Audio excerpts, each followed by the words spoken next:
Simple and ஈஸியான evening snacks எப்படி பண்ணலான்னு பார்க்கலாம். வாங்க வீடியோக்குள்ளே போகலாம். ஒரு ஜாரில்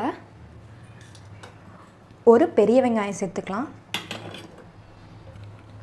இது கூட 2 தக்காளி,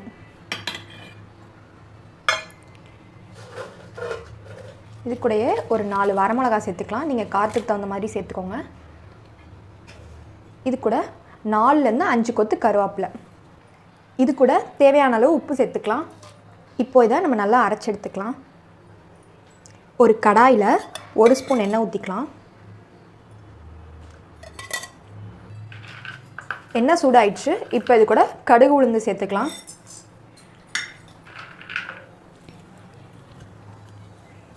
இது கூட ஒரு கொத்து கருவேப்பிலை சேர்த்துக்கலாம்.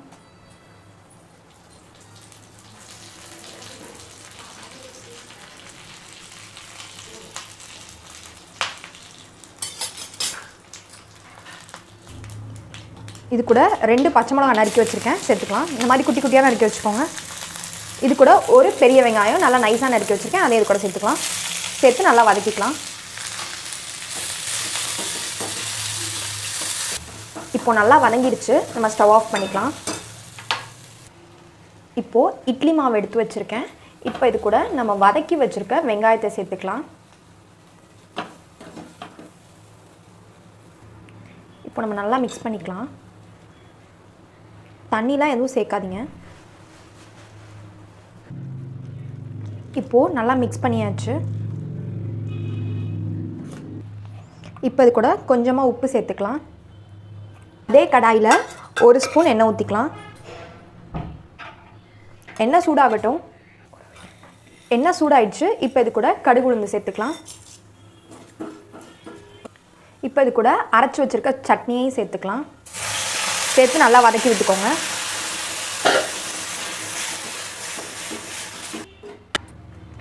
இப்போது நம்மளோட சட்னி ரெடி. நம்ம ஸ்டவ் ஆஃப் பண்ணிக்கலாம்.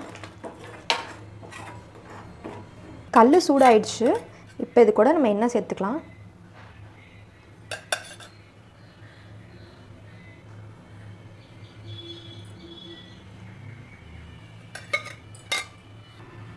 இப்போது நம்ம மிக்ஸ் பண்ணி வச்சுருக்க மாவை இதில் சேர்த்துக்கலாம்.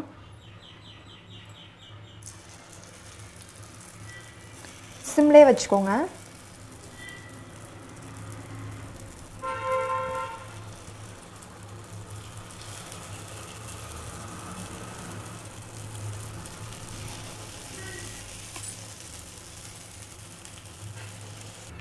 உடனே திருப்பாதீங்க, ஒரு 2 நிமிஷம் கழித்து திருப்பிக்கோங்க.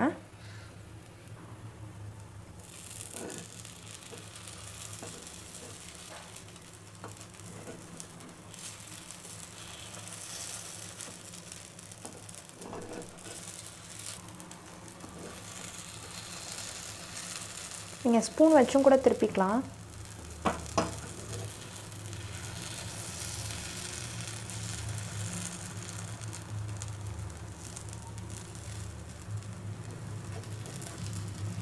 இது கூட லைட்டாக எண்ணெய் சேர்த்துக்கலாம்.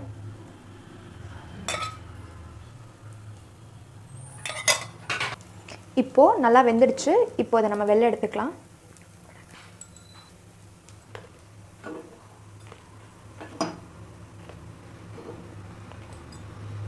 இப்போது இதே மாதிரி நம்ம எல்லாத்தையும் ஊற்றி எடுத்துக்கலாம்.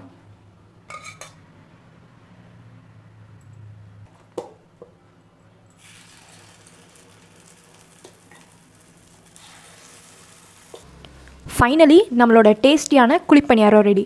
இந்த வீடியோ உங்களுக்கு பிடிச்சிருந்துச்சுன்னா லைக் பண்ணுங்கள், கமெண்ட் பண்ணுங்கள், ஷேர் பண்ணுங்கள். மறக்காமல் நம்ம சேனலை சப்ஸ்கிரைப் பண்ணுங்கள்.